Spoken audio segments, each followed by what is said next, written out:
Welcome back to the Royal Vision podcast. As always, I'm your host, Alex Taylor, and today we have another fantastic representative coming from the women's basketball team. She is from Baldwin Place, New York, and she attended Somers High School. Now, this is actually her fifth season because she was granted a COVID year, but that year is absolutely fantastic because now we are back in the Sweet 16 of the NCAA tournament. They won both of our games over the weekend. We'll get a little bit more into that, but please let me introduce you to Hannah Angelini. Welcome to the show. Thank you for having me. Absolutely. Thank you for coming on. So, huge weekend. Yes. You guys absolutely killed it. You first played Framingham, and then you played Ohio Northern. So maybe let's just start at the beginning, and then we'll get into these games. So, starting out, basketball. How did we get into it? From a very young age, I just really enjoyed the game of basketball. I'm the third child out of four, so I have two older siblings who both played, two older sisters. And I just remember attending my oldest sister's games, even when she was only in third or fourth grade, and I was probably in kindergarten, first grade, and could not look more forward to the end of the game so I could actually get on the court and shoot the ball. But yeah, I've been surrounded by sports my entire life. My dad was a baseball player in college, and it's just been something that's been instilled in me since I can even remember, and I just gravitated towards basketball the most. So super rooted in the family.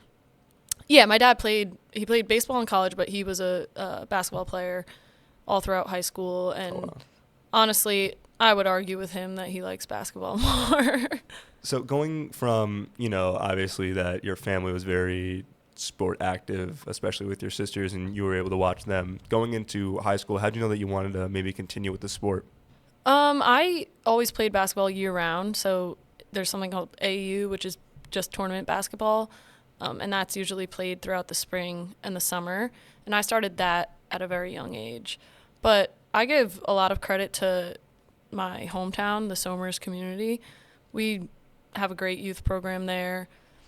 And then also throughout my time in middle school before I got to high school, there were some really incredible athletes that went through the high school and built the foundation of both the boys and girls basketball programs there. So I knew before I got into high school that I was really excited to have the opportunity to play for my high school at some point.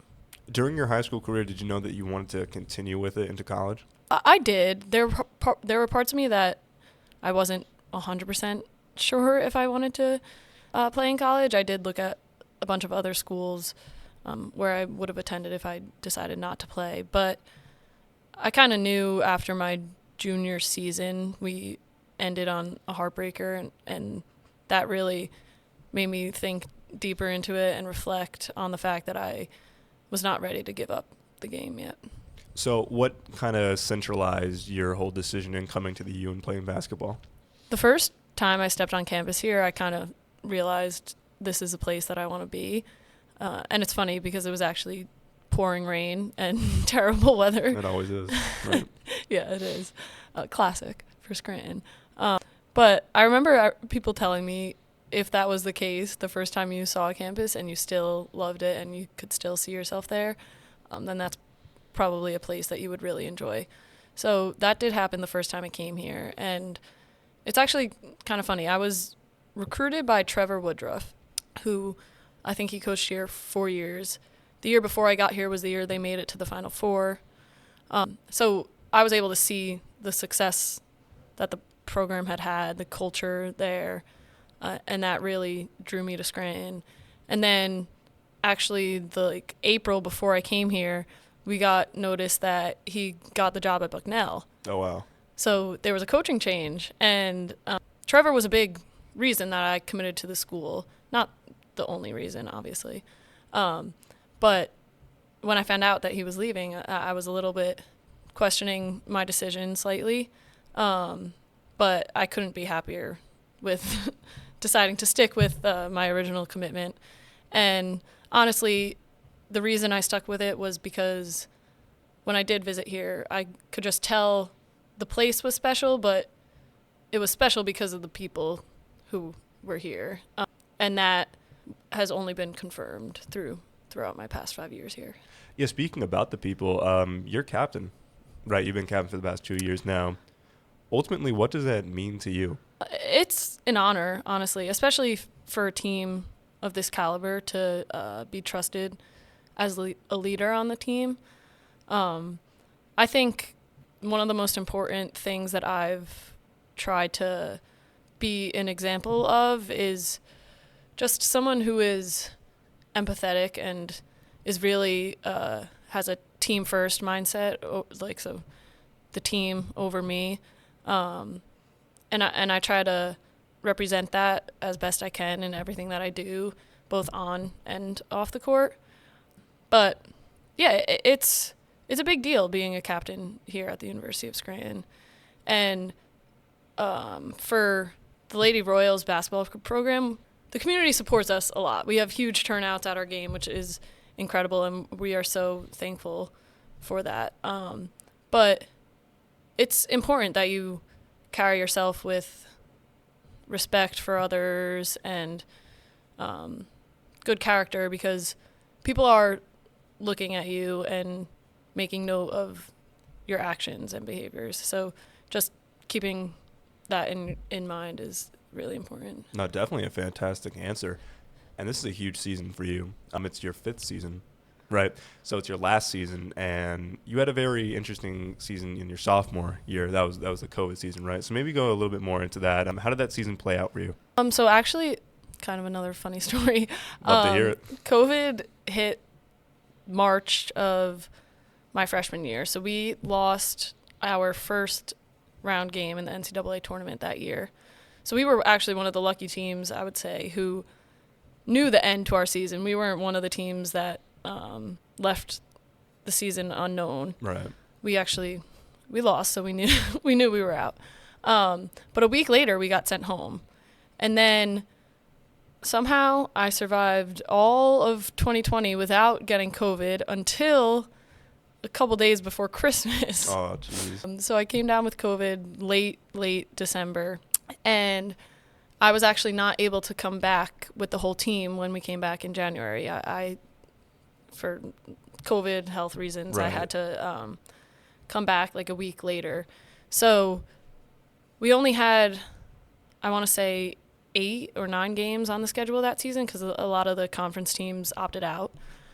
But because I was a week late in coming back, I had missed 1 out of the only 8 games of that season. So as is, it was a little bit of a difficult start for me personally because I was trying to play catch up after missing all of that time. But we kind of joke about it now, thinking back. Like, it was wild. We had to play with masks on, and we're like, how did we do that? And the one thing that really stunk about that, outside of the masks and stuff, was the fact that we couldn't really use the locker room. And for our team, the locker room is extremely important. Like, that's where the special bonds really form. That's where we come together and we really become a family. So having that taken away from us really affected the relationship aspect of our team. Not that we weren't close. We were still very close. Absolutely. And, like, obviously hung out outside of basketball. But COVID as a whole made that a little bit more difficult. And I would say, despite the fact that we were only able to play 8 or something games, it was more upsetting to me that we weren't able to have that really close, special team bonding experience that year. You guys definitely got through it, though, and together, and I think it did make you stronger as a team. And you guys definitely did still have some fun with it. I heard you got some cardboard cutouts in the stands instead of actual people there sometimes, which is absolutely fantastic. I love hearing that story. Now, last weekend was absolutely massive for you guys. You went up against Framingham State, and you won 60-39. So let's just start there. How did that feel? It was awesome. I mean, going into the NCAA tournament, you know that every team you're going to face is a really strong team. They either won their conference or played a season deserving and worthy of getting an automatic bid to the tournament, which means they're a very good team. So we knew that would be the case, but as always with our team this year, like our identity is defense, and I think we really put that on display against them. They struggled to even reach 40 points when I want to say their season average was around 70. So that's really just a testament to our commitment on the defensive side of the floor.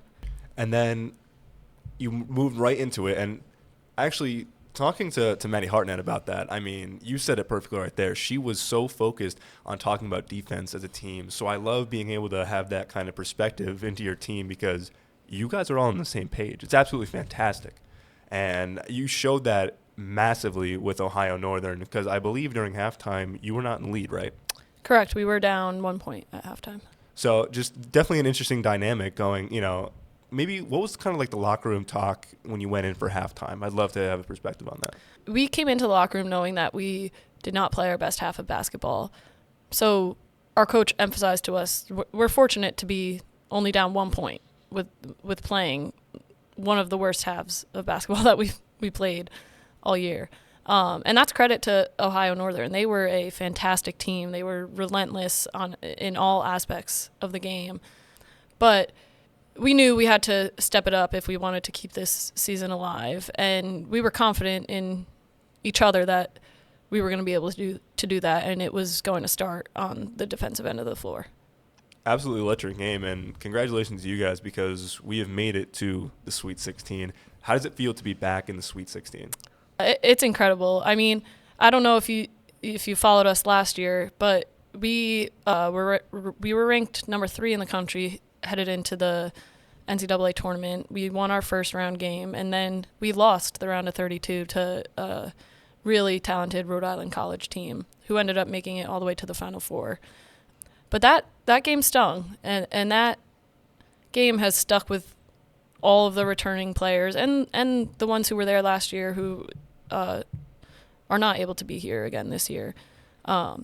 It stuck with everyone, and we haven't forgotten about that. So to be able to kind of, quote unquote, get that revenge this year, it's extremely special for this group, but also for everyone else who had experienced that loss last year. Yeah, and that's going to be absolutely huge. I'm glad to hear that you're bringing the heat against John Hopkins this Friday at 4:30, and that's going to be at NYU, correct? Correct. What do you think you would say to someone who is just maybe starting out on the team? Because you have a very unique perspective. You have been captain for 2 years. You have a very unique and very core understanding of how this team should operate and their values. What do you think you would say to that person? I would probably emphasize 2 things. 1, gratitude, and 2, relationships. If it weren't for the misfortune of the COVID pandemic, I would not be here right now. So for that, I'm grateful. But it has allowed me to never take any opportunity, especially when it comes to basketball, for granted. Even just being able to lace up your sneakers every day. There are people on our team this year who, due to injury or illness, have not been able to do that. So I think just reminding yourself each and every day to be grateful to be on this team, no matter what your role is, whether you're on the court for 35 minutes or not on the court, like everyone's role is extremely important, and everyone should be grateful that they even have the opportunity to play the game they love and be a part of something so special. And then the second thing I would say is to always value the relationships, to make that honestly your number 1 priority while you're here. Because yes, the basketball is exciting, the basketball is fun, it's supposed to be fun, but 20 years from now, when you have your own family, the things you'll remember most are the special moments that you had with your teammates and the unbreakable bonds that you built with those people who not only you competed against every day at practice, but the ones who kind of helped shape you into the person that you became during your time at Scranton. Fantastic answer for an absolutely fantastic team. You guys are ranked number 6 in the country on D3Hoops.com's top 25, and you guys are also ranked number 5 in the Women's Basketball Coaches Association, their top 25 as well. What would you say the community as a whole, how big of a role do they play in your guys' individual success? Their role is massive. Even just look at this weekend. The turnout at both of those games was absolutely incredible. And we are so, so, so grateful to have that here at the University of Scranton. It's a very special place, and people are genuinely excited to celebrate their own people. So it's awesome. And honestly, turnouts of like the ending of games and the score and stuff is reflective a lot of times in that community support and that home court advantage. If you look at our game, our first game at Catholic this season, we were away. They had a packed gym with their own fans, and it affected us. Like, we shot terribly from the free throw line. But then when they come to play us here, we have an incredible turnout, and they shot terribly from the free throw line. So the fans in the community, they do affect the game, and we are extremely fortunate that we do have the support of a lot of different people, whether it be university members, students, faculty, or even just members of the city of Scranton. There's a lot of people who make incredible efforts to come to our games, travel far distances, and not for nothing, we have incredible families too. Like parents who support everyone else's children and are the first to cheer for somebody else's child who makes a shot. So yeah, it's awesome. I heard they're also listening to the podcast all the time, so thank you for that support. You guys are fantastic, and we don't praise you enough here in the Athletic Center, so all of our thanks go out to you. Now, when you're not protecting your NCAA tournament titles, when you're not shooting three-pointers on the court, what are you up to? Honestly, I would say a lot of times just we're hanging out with each other. We're a really close group, and we enjoy each other's company both on and off the court, which is a part of what makes this team so special and all the teams that I've been a part of in the past. But for me personally, I enjoy, obviously, like watching TV. I actually watch a ton of basketball on TV in my free time. You have a favorite team? I am a Celtics fan. Okay. And I have been, not just recently with their success. I've always been a Celtics fan. Yeah, fantastic season, you guys. I mean, wow. Yes. And then also I love college basketball. I've always been a fan of UNC. And I enjoy following a lot of the people I've played against in high school and watching their success at the Division I level. That's always fun to see. But yeah, so I enjoy watching basketball, reading. You committed to another year here. What are you studying? I'm pursuing my MBA. In what field? Right now, general, but I think I'm probably going to specialize in operations management. I actually majored in kinesiology, so Okay. a little bit of a 180. I was on the GPT track, but I realized kind of too late into school, like right before my senior year, that physical therapy was not what I wanted to do. But at that point, especially with all of the sciences and like the courses I needed to take, it would have been too difficult to change my major. But I really enjoyed learning about that and like the kinesiology. And if there is a way that I could mend the two together somehow, but like behind the scenes with that stuff, management type of things, that would be ideal for me. I mean, you had enough willpower to finish the major. So, I mean, honestly, you can do anything. So, congratulations on finishing that, and congratulations on declaring the NBA. It's absolutely fantastic. So, kind of to leave off, this is definitely one of my favorite questions to ask because you get so many great answers. Is there maybe a story, maybe a memory during your basketball career that you hold with you that maybe carries you throughout? Well, this is it. This is your last season. So, maybe something that you've been thinking about for your entire career, and this is maybe the culmination of that. I would say one of the greatest memories that I have here from the University of Scranton and playing basketball was our trip to Michigan 2 years ago for the Sweet 16. As a whole, I think that despite the turnout that happened and us losing to NYU. The way that the team bonded and came together and spent countless hours with each other and wanted to do nothing but that was really, really special. And we still reminisce on it today about how much fun we had with one another. And I think it is a little bit funny that this weekend we're headed to NYU because we have a lot of returners from that Sweet 16 team 2 years ago who are vital pieces to the team this year.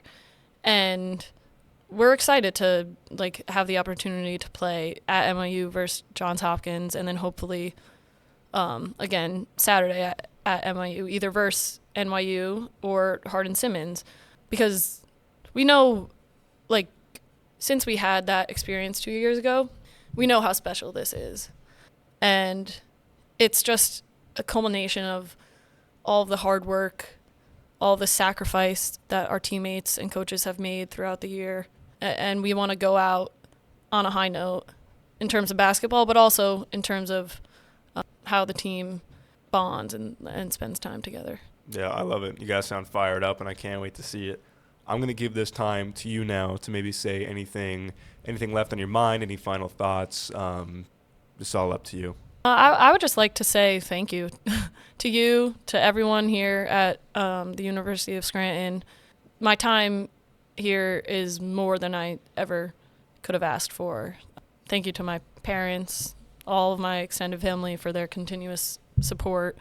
And I think everyone who attends here understands how special this place is, and I wish there was a way for everyone who doesn't go to Scranton to know that and to understand that and to see it, and I only hope that they can experience the same things at whatever school they go to. But this is a forever type of place, and the people, the things I've learned, the person I've become, I owe it all to the University of Scranton, and more so to the people that I've been surrounded by during my time here. Fabulous answer. I couldn't have said it any better, honestly, truly. Anna, thank you so much for coming on the show. It's been an absolute delight. Thank you for having me. Absolutely, and good luck. Thank you.